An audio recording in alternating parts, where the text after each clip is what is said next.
This is House Planning Help episode 129. Hi there, I'm Ben Adam Smith, and this is the podcast for you if you're interested in self-build, because I'm exploring what houses we should be building in the 21st century and trying to break down the major roadblocks that may get in our way. My personal goal is still to create an energy efficient home. However, my timeline not looking so good. I wanted to do it before I'm 40, which is coming up this August. Today, we're chatting to Chris Wilson from K1 Co-housing, and we're going to be looking at how you set up a co-housing scheme, because that's exactly what they've spent the last few years doing, him and the rest of the group at K1. I'm trying to advance my project at every opportunity, and we're looking at another bidding situation on some land. Maybe we'll get some land sometime this century, hopefully. This time we're widening our search. In the past, we've tried to keep it in and around Hertford, which is the town that we live in already, either a village on the outskirts or within the town boundaries. So this one is about 30 minutes north of where we currently are.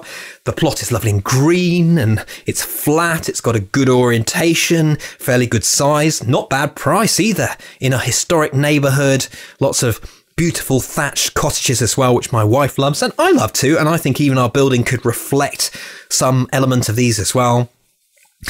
But I always think back to my dad's advice for buying houses, actually, and he would say one tip really was, don't buy a house near water. This plot has a river at the end of it, and you have to access the plot by going over a little bridge. So yeah, We've spent this week looking at lots of websites and advice on flood risks and research in the area, and we're pretty sure that it's very low risk that the actual site will flood. However, the road and the access to the site is probably quite likely to flood for a short time each year, and who knows, this may get worse over time. So it's a tricky situation, but all the things, you've got to weigh everything up. Every time you arrive at a piece of land, there's good, there's bad, and there's, do we put in an offer? And I think we're going to put in an offer. We're not going to go crazy on this one, but we'll just see where we go. So I'll update you if we get lucky on this one. Let's get to our featured interview for today. And this actually was inspired by Angela Vincent from Kent.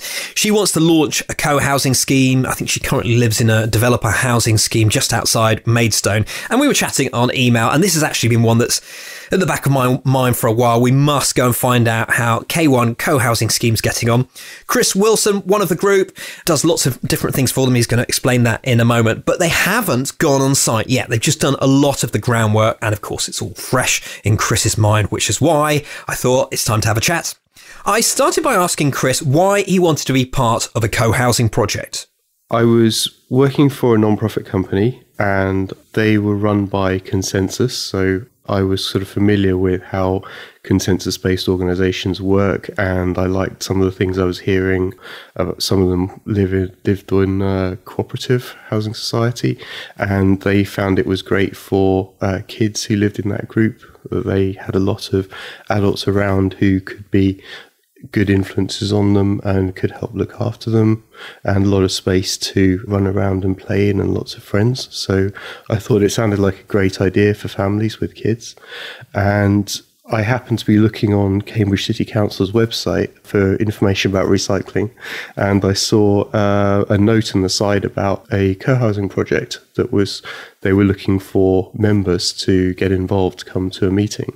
And I thought that sounded interesting, so I got in touch with the contact there, who turned out to be Adam Broadway, one of the consultants who we're working with, who's helped us to set up the whole scheme and get everyone together.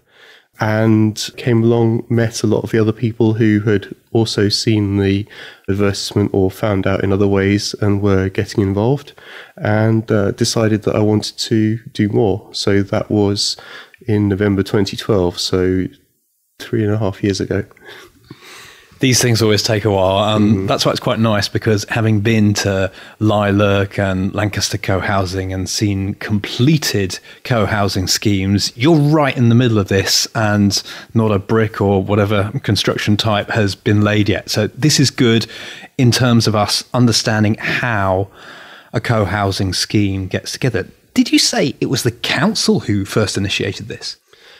Yes, so the city council own the land, And they had been very interested, I think, particularly with the instigation and encouragement of Adam Broadway and Stephen Hill, who were two consultants working with them who were very much into co-housing. They encouraged the city to use this plot of land that had been allocated to a developer, but the developer had pulled out in the housing crisis in '07.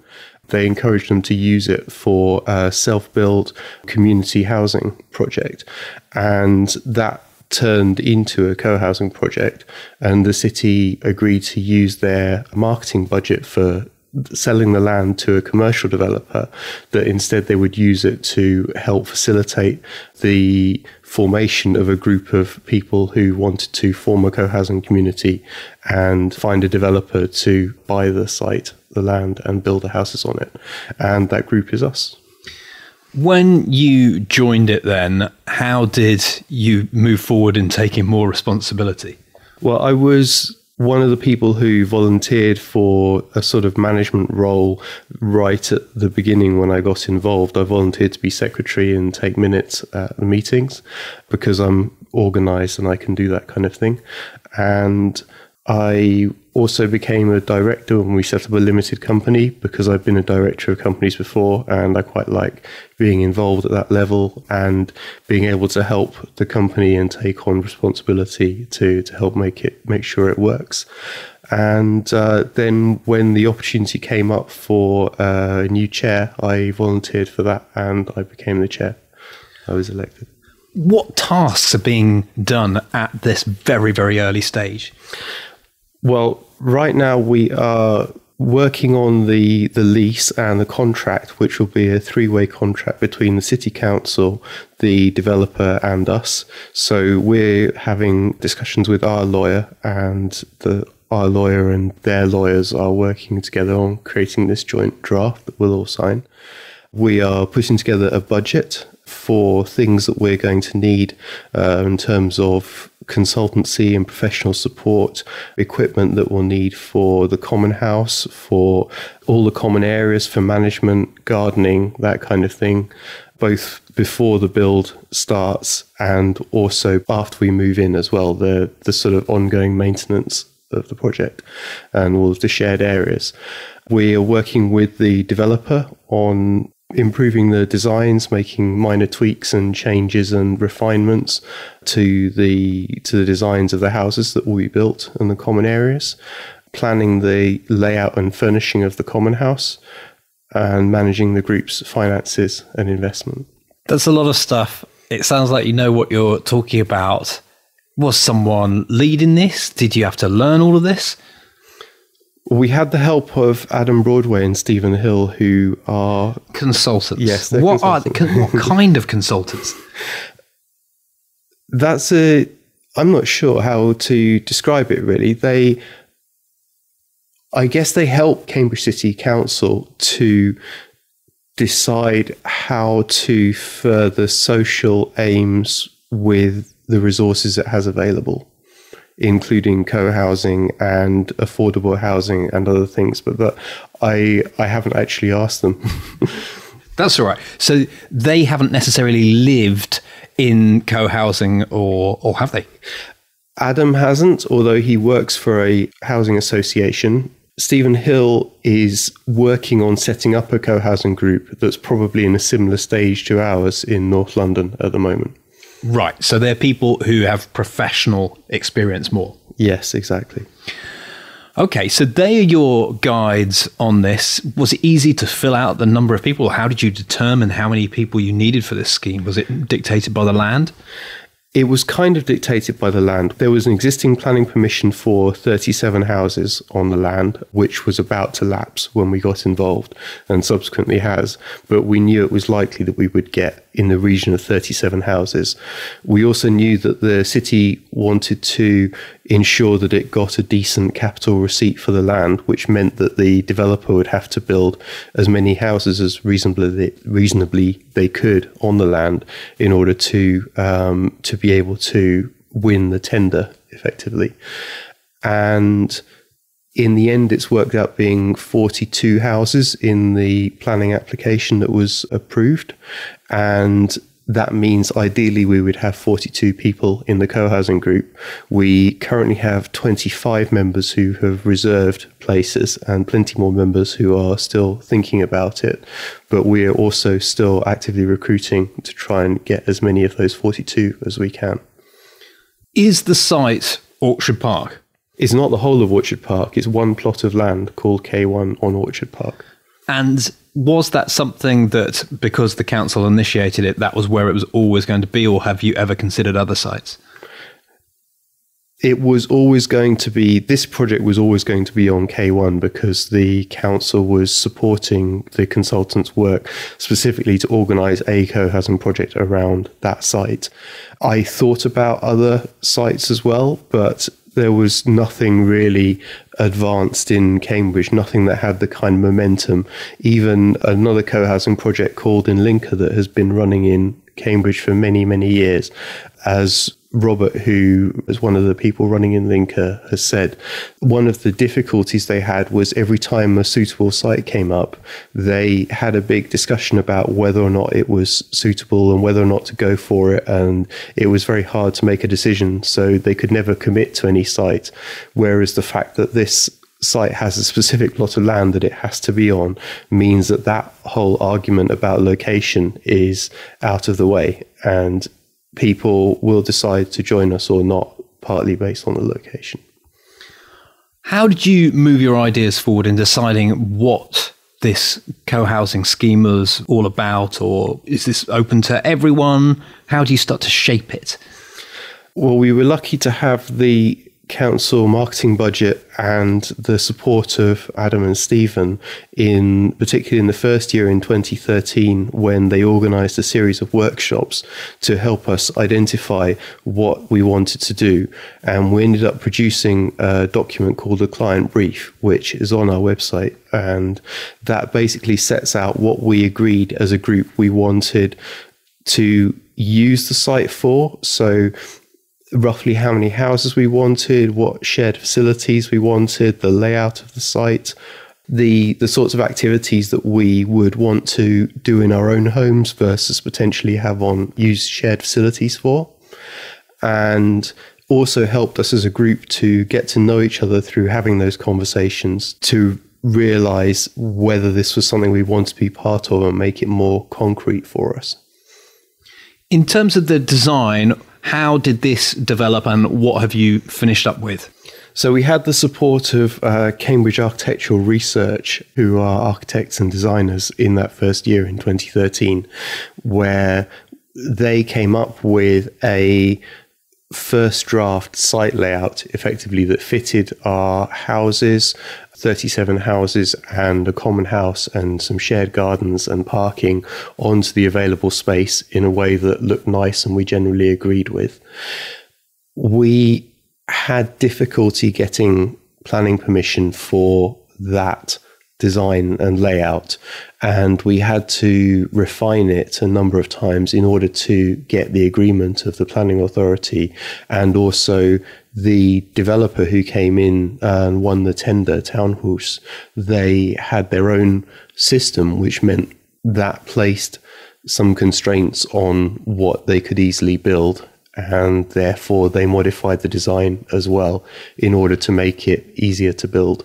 So the end result has been a design that we've also had a lot of input on as well over the years, both through the workshops and also from a consultation process and working with Townhouse and their architects, Mole, and submitting requests for changes or clarifications on the design and updating our own ideas about what we could achieve with the space we had available. Are we nearly up to date in terms of the timeline? Is that where you're at now?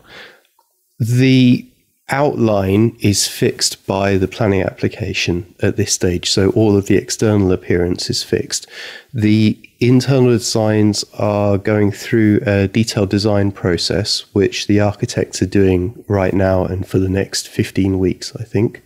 And once that's done, they will be looking to send an order as soon as possible to the factory in Sweden where the structural panels are made, which will be used to assemble the houses. So at that point, the structure can't be changed either.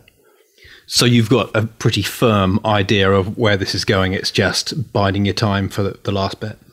It's fairly firm, and it's firming up quickly as well. I'm sure we've jumped through quite a lot of this. So what was the actual process from having these workshops that you're going to? Were they all themed, or how did that work? Yes, the workshops were themed. We had a great guy called Jim Ross who works with CAR. He's an architect. He's also a facilitator, and he led the workshops around his concept of what the client brief should look like. So what areas it should cover and which processes we could go through that would be interesting and fun and would help us to both work out what we wanted and agree on what we could agree on, work out the areas that we weren't all agreed on for future discussion, and gel more as a group. So we went through those workshops and we produced the client brief, and then we've been having business meetings and members meetings 2 a month since then to keep the momentum going and make decisions and make investments in the company and organize events, things like that. How is it structured then, your group? Because obviously not everyone can be a leader. So what positions do you have within K1 Co-housing?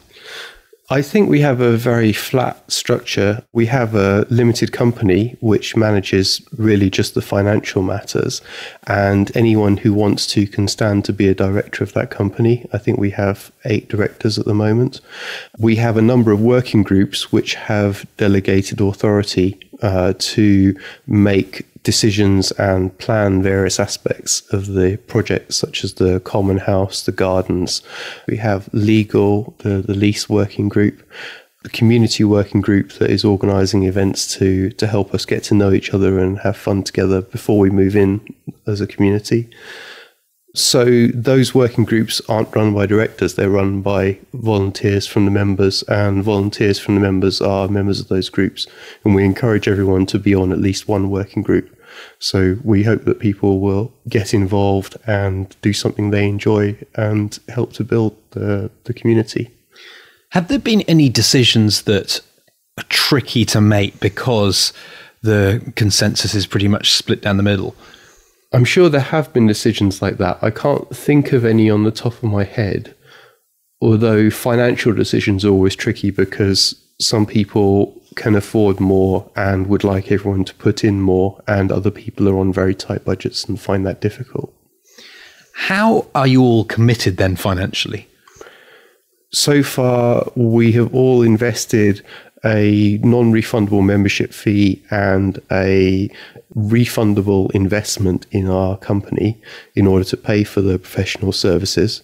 25 of us have also paid a reservation fee to the developer Townhouse in order to secure our plot on the site.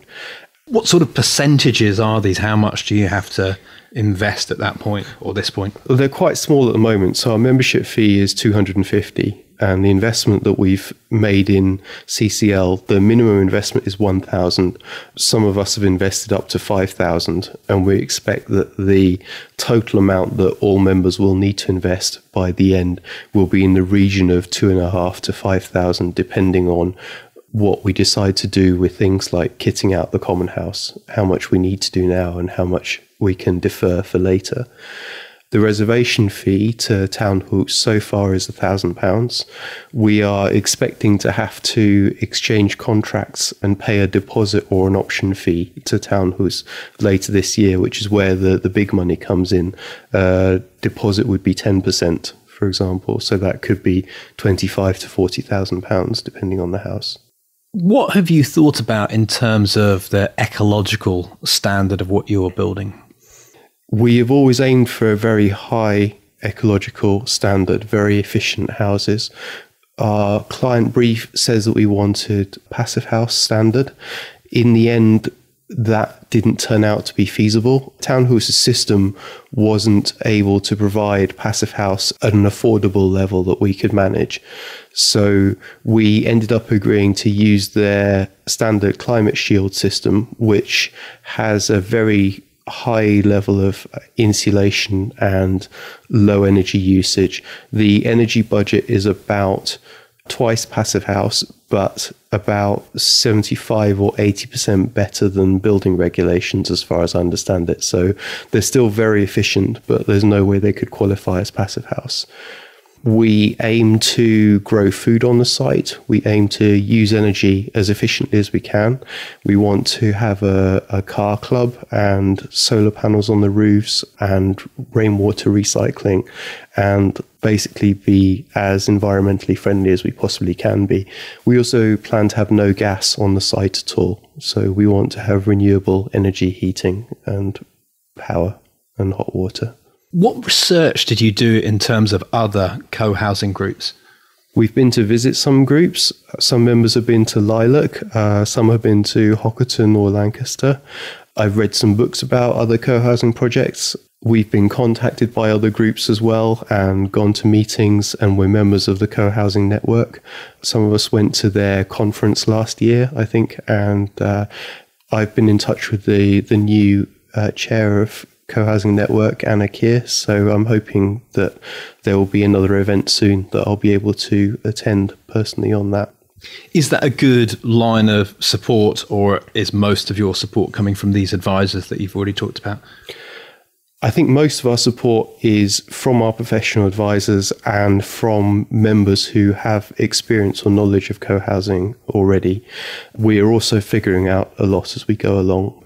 I think a lot of these things really depend on what the group want rather than trying to force it into a particular mold. We're trying to find a level that all members are comfortable with and a model and structure, and make the best out of that we can. Do you feel different from any of the other schemes that have been seen? You know, can you tell at this stage, or is that just a silly question? I don't know enough to comment about differences, but I was struck by the similarities to Lilac's situation in particular. They also had support from the city council.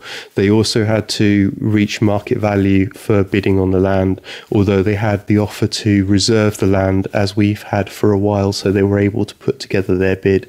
They built all the houses at the same time, new build on a greenfield site, and they seem to have had and overcome many of the same issues that we have encountered and overcome as well. Is diversity something you almost try to create, or do you just let it happen? I think diversity does need to be actively worked on, and we have tried hard to maintain a variety of units and prices. We particularly want to have a range of ages and abilities and skills, because I think that makes a healthy community and a valuable community where people have things that they can offer that are unique and they feel valued and wanted because of that. And it also will mean that more and more of our needs, if we had 42 accountants, for example, I can imagine our accounts being great, but the gardening being a bit rubbish. What about the challenges? What sticks in your mind, and this first 3 and a bit years, the tough stuff? I think the membership challenge has been tough. We were set very high levels or standards by the city in order to show that we were serious and capable of putting together a viable project. So we've had to recruit quite a lot of members. Also, the timetable, I think simply the fact that it's been a long time coming has meant that a lot of great people have had to drop out because they needed a house sooner than we could give it to them.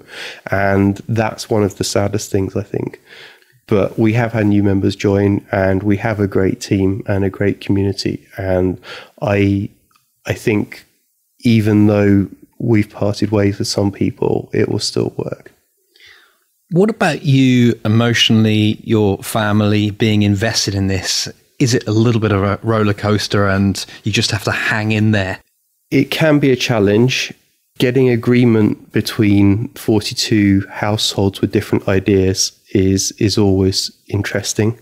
And yes, we've had interesting discussions about what we wanted and whether we could achieve it and how can we put up with or deal with the things that we find most difficult about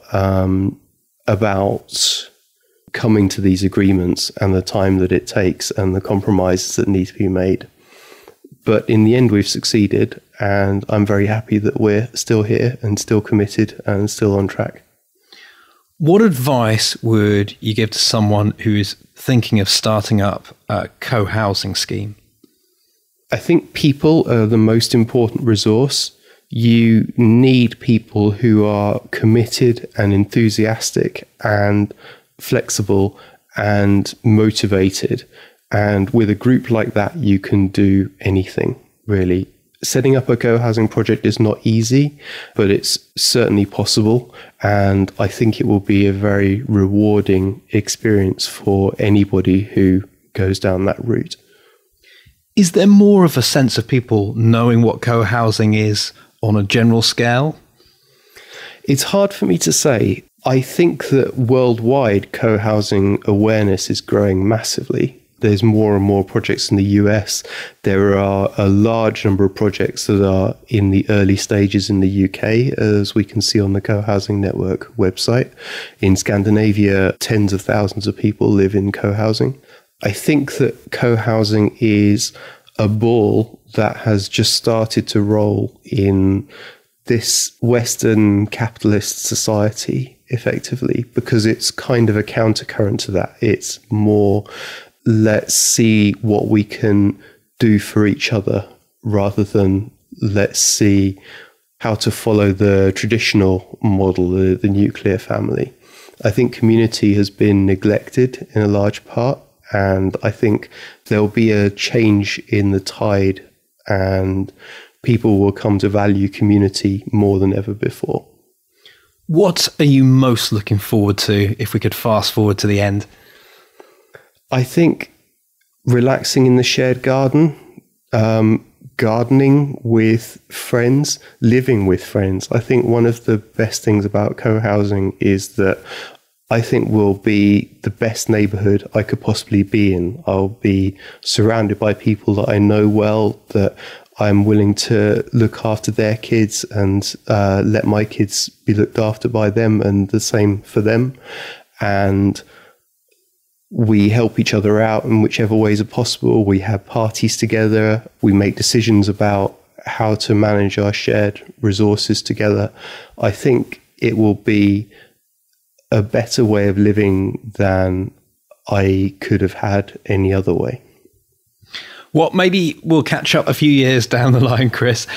Just one more question, because you're mentioning about the co-housing scheme, but because it's on this larger scale development, what does that mean? Are you going to have it very open towards that, or will there be a boundary? There's no walls that stop people from going through the site or onto the site. The lane is free for anyone who wants to walk down or cycle down. It's certainly not a gated community. We want to be welcoming to the area and the outside world. In fact, I think we want to be an example of a great co-housing community that can light the way for many more in future. And we also need to take care of ourselves. We need to make sure that people feel safe and are happy to let their kids run around anywhere on the site. And we need to find a happy medium between those two. There has been some sensitivity with Orchard Park community about them worrying that our common house was an alternative community centre that we would be using to run events that would compete with their community centre, which we've had to make sure that it's very clear that it's not going to be that it's more like a big shared living room than an activity centre. I think we'll have to see how it goes, really. And it goes both ways. We want to be open and inviting, but we will need people to want to come and check us out and meet us and talk to us if it's going to work both ways. And is there anything else in this conversation of setting up a co-housing scheme that you think is of value to finish on? I think that co-housing is something that I would encourage anybody and everybody to check out, because I think it's not really that well understood. And I think if people look into it and see what the benefits are, they would be motivated and encouraged and want to join a community if at all possible, because I think it's fantastic. Chris, thank you very much. Thank you, Ben. We've been taking the notes, so you don't have to. And today you can find them at houseplanninghelp.com/129. Review the key points. We've got some photos in there of the proposed scheme. And if you've got a comment or a question, you can leave that at the bottom of the show notes. Links to K1, their website. Perhaps you even want to be part of it. houseplanninghelp.com/129. Let's finish up on a hub update.